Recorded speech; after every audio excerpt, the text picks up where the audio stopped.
et bienvenue dans la chaîne Mathématiques Sciences. Aujourd'hui je vais présenter et expliquer une nouvelle vidéo. Alors c'est une vidéo plus d'entraînement puisque là on a déjà parlé de cette notion dans une vidéo précédente.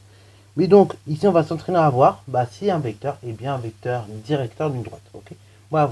Donc là je vous ai pris un autre exemple pour encore une fois s'entraîner parce qu'on a déjà abordé la notion de vecteur, donc de vecteur ici directeur d'une droite. On l'a déjà abordé donc dans une vidéo précédente que je vous invite à aller regarder.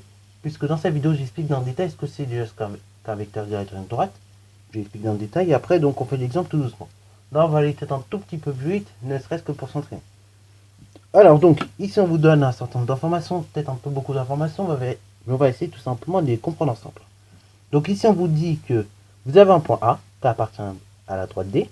Vous avez un point B qui lui-même appartient à la droite D. Vous avez A qui a pour coordonnées 5, 4. Vous avez B qui a pour coordonnées 7, 5. Vous avez un vecteur U qui a pour coordonnées 20, 10. Et on demande comme ça de dire si U est bien un vecteur directeur de D. Donc là, je vais se mettre dans pause. Et ensuite, on va tout simplement corriger. Donc, du coup, c'est parti pour cliquer. Déjà, on va définir rapidement. Voilà, on va pas faire les choses non plus comme à tout point en vidéo. Mais c'est toujours bien de rappeler les choses et les définitions. Et donc, on va définir rapidement ce que c'est qu'un vecteur directeur. Alors, ici, je vais vous faire un petit schéma, je vous propose, pour aller plus vite et pour que, après, vous puissiez bien comprendre les choses tout de même. Donc on prend une droite D. Voilà. Sur cette droite D, j'y place deux points. A et B. Ok. Voilà.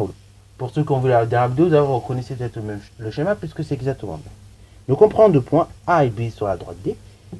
Et donc, en fait, si vous avez un vecteur U qui est collinéaire au vecteur AB, voilà.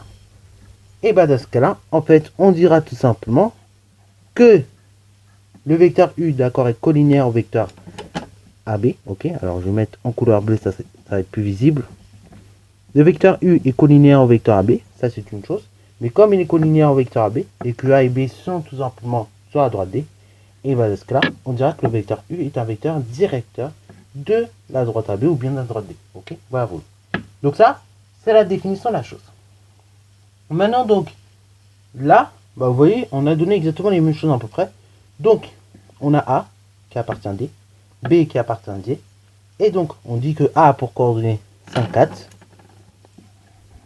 B a pour coordonnées 7, 5, et U a pour coordonnées 20, 10. Et à partir de cela, il faut tout simplement voir si U est un vecteur directeur de la droite D. Donc, pour savoir si U est un vecteur directeur de la droite D, et on va prendre finalement les deux informations suivantes. On va dire que A et B appartiennent à la droite D. Oui, ça c'est très important, comme A et B appartiennent à la droite D, logiquement, le vecteur AB est lui-même un vecteur directeur de la droite D, qui veut dire qu'il est collinéaire à la droite D. Et ça, c'est très important qu'on ait ces informations-là, parce que si on ne les avait pas, on n'aurait pas pu bien faire l'exercice. Donc, ça, c'est la première des choses. Là, vous voyez, on a ces deux choses-là. Ces deux informations-là, elles sont très importantes, encore une fois, parce que ces deux informations-là, c'est ça qui va nous guider à faire l'exercice. Comme A et B, ils appartiennent à la droite D, et forcément, le vecteur AB appartient à la droite D, et donc il est collinéaire à cette droite D, et donc c'est un vecteur directeur de la droite D. Donc finalement, savoir si le vecteur U est donc un vecteur directeur de la droite D, d'une part, et pour le faire, il faudra savoir si le vecteur AB est collinéaire à la droite D. Et donc, pour le faire, il faut tout simplement partir d'une base, à savoir les coordonnées du vecteur AB. Est-ce que les coordonnées du vecteur AB, je les connais? Réponse négative. Je connais juste les coordonnées des points A et B, mais je ne connais pas les coordonnées. Et ça, je sais faire, déterminer les coordonnées d'un vecteur à partir, donc, tout simplement, des coordonnées du point. Donc ça, je sais faire maintenant. Alors, je vais aller un peu plus vite, je ne vais pas noter la formule. Normalement, on l'a déjà vu, x et y point maintenant. Et donc, pour obtenir les coordonnées du vecteur AB, c'est donc tout simplement d'abord l'abscisse de B. Ok, voilà, ça sera donc 7. Moins l'abscisse de A, donc 7 moins 5.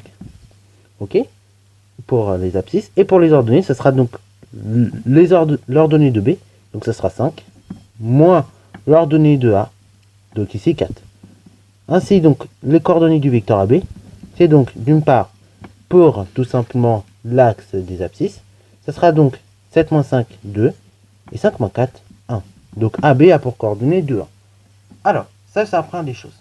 Maintenant, deuxième des choses, c'est de savoir si les vecteurs AB et donc le vecteur U sont collinéaires. Donc là, pour le savoir, on va calculer le déterminant de ces deux vecteurs. Donc det U, AB. Donc on calcule le déterminant de ces deux vecteurs-là. Et donc pour le faire, on va tout simplement donc le faire de façon simple. On va prendre tout simplement d'abord l'abscisse de U. Donc l'abscisse de U c'est 20, que je multiplie par l'ordonnée de AB, donc 20 fois 1, moins, donc ici l'abscisse de AB, 2, que je multiplie par l'ordonnée de U, donc 2 multiplié par 10. 20 fois 1, 20, moins 2 fois 10, 20. 20 moins 20, 0. Donc ainsi, on constate quoi? Comme le déterminant des deux vecteurs vaut 0, je vous rappelle, on a une propriété qui dit la chose suivante. Quand vous avez un déterminant de deux vecteurs qui vaut 0, dans ce cas, les deux vecteurs sont collinéaires. Ok, U et V sont collinéaires si et seulement si det UV vaut 0. Ok, là c'est le cas, hein, det UAB vaut 0. Dans ce cas, les deux vecteurs U et AB sont collinéaires. Ok, donc ainsi, on peut mettre la chose suivante. Ainsi, donc U et AB sont collinéaires. Et comme ils sont collinéaires, ok, U et AB sont collinéaires. Or, si on veut un petit peu bien faire son argumentation, on peut dire ça comme ça. Or, on sait que AB est un vecteur directeur de la droite D, ok. Donc, or, AB est un vecteur directeur de la droite D, ok, ou de D. Et une fois que l'on a dit ça, dans ce cas-là, on conclut en disant que comme U et tout simplement AB sont collinéaires, et que AB en plus est un vecteur directeur de la droite D, et bien dans ce cas-là, conclusion, U est également, voilà, un vecteur directeur de D, ok. Et voilà, et ainsi, donc, comme ça, on a déterminé, très rapidement, comme si un vecteur était donc bien un vecteur directeur d'une droite, ok, voilà. Et en fait, si vous avez deux vecteurs, si vous avez un vecteur, mais que ce n'est pas un vecteur directeur d'une droite, comment on sait? Son déterminant, tout simplement, sera différent de 0. Dans ce cas, ce qui signifiera qu'il n'est pas collinéaire de base au vecteur directeur de la droite proposé à la base. Et dans ce cas, ce qui signifie que il ne peut pas être, le vecteur en question, que l'on cherche à savoir s'il est collinéaire, s'il est directeur ou pas, il ne sera pas directeur. Ok, voilà. Sur cette fin de cette vidéo, j'espère qu'elle t'a plu. Si c'est le cas, n'hésite pas à la liker, commenter et bon à toi en mathématiques et en sciences.